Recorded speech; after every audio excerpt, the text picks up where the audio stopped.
There lived a woman named Grace. Grace was known far and wide for her kind heart, generosity, and unwavering faith in God. She was married to David, a hard-working and humble man, and together they had built a quiet, modest life. Though Grace and David had been married for over 15 years without children of their own, Grace had never wavered in her devotion. She poured her love into the children of relatives, her younger siblings, and anyone who needed guidance. She made sure they went to school, fed them, clothed them, and prayed for them daily. Her neighbors often admired her, saying, "Grace, your heart is too big for this world. You care for everyone, yet you never have your own children." Grace would smile softly, praying in her heart that God's time would come. And then, one sunny afternoon, Grace received the news she had been longing for all her life. She was finally pregnant. She cried tears of joy, hugged David tightly, and whispered, "Our prayers have been answered. God is faithful." But joy, she soon realized, would bring its own battles. From the early weeks of her pregnancy, Grace experienced severe complications.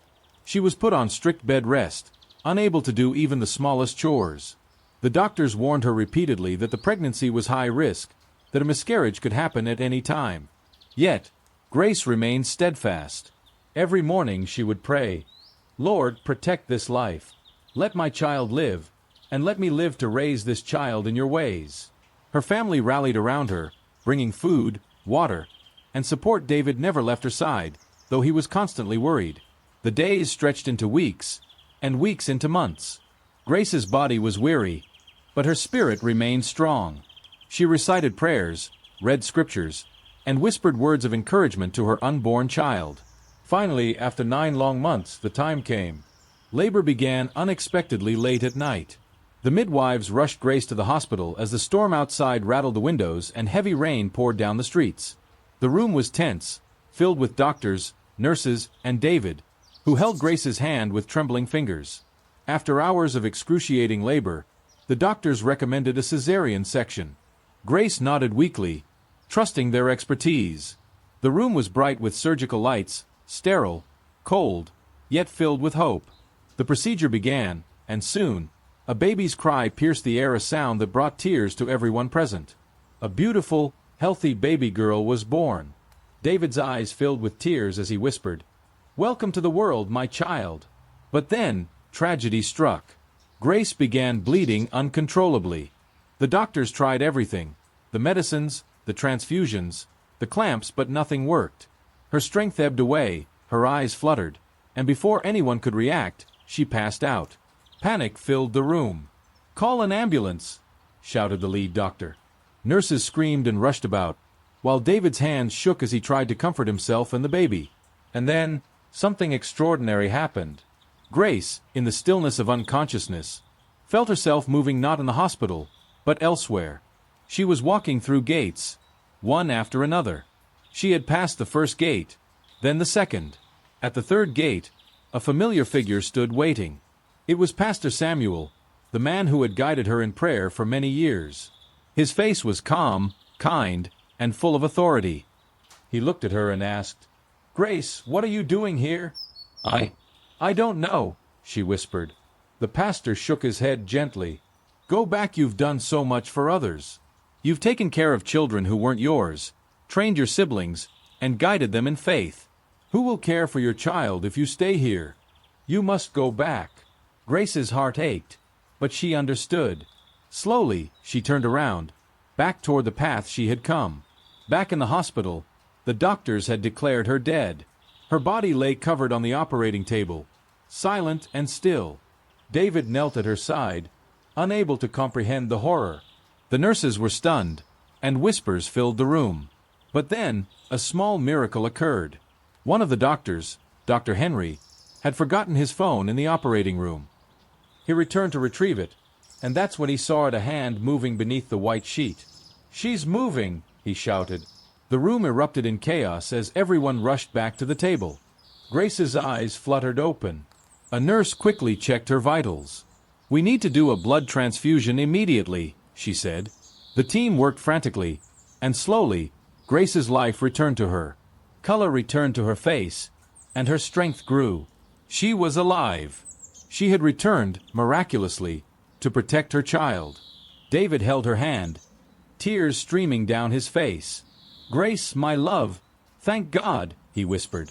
Grace's lips curved into a faint, tired smile. As Grace recovered, she held her baby girl close, whispering words of love and promise. "You will grow, my child. You will know the truth of your mother's heart, and I will live to raise you, to guide you, and to protect you always." But even in her joy, questions lingered. How had she seen the gates? What message was being sent? And why had God allowed her to return at that precise moment? Outside, the rain had stopped, and the sun began to rise, casting golden light across the hospital windows. A new day had begun, not just for Grace and her child, but for a story that was far from over. As she lay in the hospital bed, holding her baby close, a soft voice echoed in her memory. "You were sent back for a reason. Your child's life is tied to yours. But the battle is not over."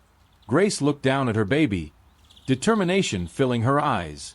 She had survived death itself. She had seen beyond the mortal realm, and she had returned with a mission to raise her child in faith, love, and strength. And somewhere, beyond the gate she had seen, a shadow stirred. The story of Grace's child, the battle she would face, and the legacy she would inherit was only beginning. The world outside the hospital awaited, filled with joys and challenges, and Grace knew one thing for certain: she would not fail, not this time. She had been given a second chance, and she would live every moment to protect the life she had brought into the world. The morning sun streamed through the hospital window, casting a soft glow on Grace as she held her newborn close. The events of the night before still haunted her mind. She had faced death, crossed gates she could hardly comprehend, and returned to life. Yet, there was no time to rest. The world outside waited, and so did her child. David sat beside her, his hand trembling as he touched hers. "Grace," he whispered, voice filled with awe and regret, "I don't know how to thank God enough. You were gone, and now you're here." Grace's eyes met his. She could see the remorse etched into his face, but she also saw fear, a fear that the world might try to steal away the precious life in her arms. "David," she said softly, "thank God for life. But we must be careful. This child, she carries hope, but also responsibility. And the battle for her begins the moment she opens her eyes to the world." David nodded solemnly, but the truth was, neither of them could have predicted the challenges ahead. The baby, whom they named Faith, was a gift unlike any other. Yet her birth had attracted both joy and envy. Family members whispered in hushed tones, some congratulating, others skeptical. Many had doubted that Grace would survive the pregnancy, and now she had returned from death itself. Some called it a miracle. Others muttered that it was unnatural. Grace ignored the whispers. She focused on Faith. Every day, she nurtured her, whispering prayers and stories of resilience, faith, and hope. She told Faith that she must always be strong, that life would not always be easy, but God's guidance would never abandon her. As Faith grew, so did Grace's determination to protect her. The night of her birth had been a lesson in both fragility and courage. She had seen the gates, she had spoken with her pastor, and she had returned for a reason. That reason was now clear. She was to raise Faith into a woman of wisdom, integrity, and strength, just as she had raised others before her. Months passed, and Faith thrived. Grace's home, once quiet and fragile, became a place of warmth, laughter, and devotion. Friends and neighbors often marveled at how Grace had returned from the brink of death and devoted herself fully to her child. But as Faith grew, so did challenges. There were moments of sickness that reminded Grace of the precariousness of life, days when resources were scarce, and nights when the memory of her near-death experience sent shivers down her spine. Yet she endured as she always had.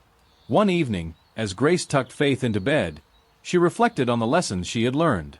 She realized that life was not about avoiding death or misfortune, but about facing every obstacle with faith, courage, and love. Her own survival had been proof that miracles existed for those who never gave up, and that love, for family, for God, for life itself, was the most powerful force in the universe. Years passed, and Faith grew into a bright, compassionate young girl. She excelled in school, showing intelligence beyond her years. She had Grace's kindness and resilience, combined with a curiosity that often left her mother amazed. Grace watched her, proud but vigilant. The world could be cruel, and she would not allow Faith to face it unprepared. One afternoon, A messenger arrived with news that shocked Grace. A wealthy woman from the city had heard of Faith's remarkable intelligence and invited her to a prestigious academy for gifted children. It was an opportunity that could change her daughter's life forever. Grace felt a swell of pride but also hesitation. She remembered her own struggles, her near-death experience, and the sacrifices it had taken to reach this point. Could she let Faith go into a world so different from their own? After much prayer and counsel, Grace decided to let Faith go. She hugged her tightly, whispering words of wisdom and love. "Go, my child. Learn everything you can, but never forget where you come from. Remember the lessons of faith, resilience, and love that life has taught us." Faith promised, her eyes glistening with tears. "I will, Mother, I will make you proud, always." As Faith left, Grace felt a mixture of sorrow and hope. She had faced death once, and now she had to face the fear of letting her child face the world alone. But she knew that life's lessons were meant to be lived, not shielded from. Then, one night, as Grace prayed alone, she remembered the gates she had passed during her near-death experience. She recalled the pastor's words, urging her to return and care for her child. She realized that life was a series of tests, and every challenge was a lesson in courage and faith. Grace's reflection was interrupted by a knock at the door.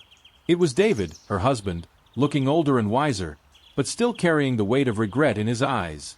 "Grace," he began, his voice trembling, "I have come to apologize again. I have wronged you, doubted you, and questioned the power of your faith. Seeing how you have raised faith, seeing your strength, I understand now. You are more than I could ever have imagined." Grace looked at him, her eyes calm yet firm. "David, the past is a lesson, not a prison. You have learned from it, I hope. Faith and I will continue our journey, and you may choose to walk with us, or watch from afar. But remember this, life is not measured by wealth, power, or even the children you bear. It is measured by love, sacrifice, and the courage to keep going, no matter what." David knelt, humbled. "I see it now. I will support you in whatever way I can. You have shown me the true meaning of life." Time moved forward, and Grace's influence extended beyond her home. She began helping other mothers who faced similar hardships, teaching them resilience, faith, and practical ways to care for their children. She became a beacon of hope in her community, a living example that miracles could happen and that the love of a mother was unbreakable. One day, many years later, Faith returned from the academy, now a confident, talented young woman, ready to step into the world. She had learned everything her mother had hoped she would, but she had also developed her own dreams, aspirations, and vision. Grace watched her with pride, knowing that the trials she had endured had prepared Faith to face life with courage and wisdom. "Mother," Faith said, holding her hands, "you taught me to never give up, to always trust in God, and to face every challenge with strength. I promise to carry your lessons wherever I go." Grace smiled, tears streaming down her face. "My child, you are everything I hoped for and more.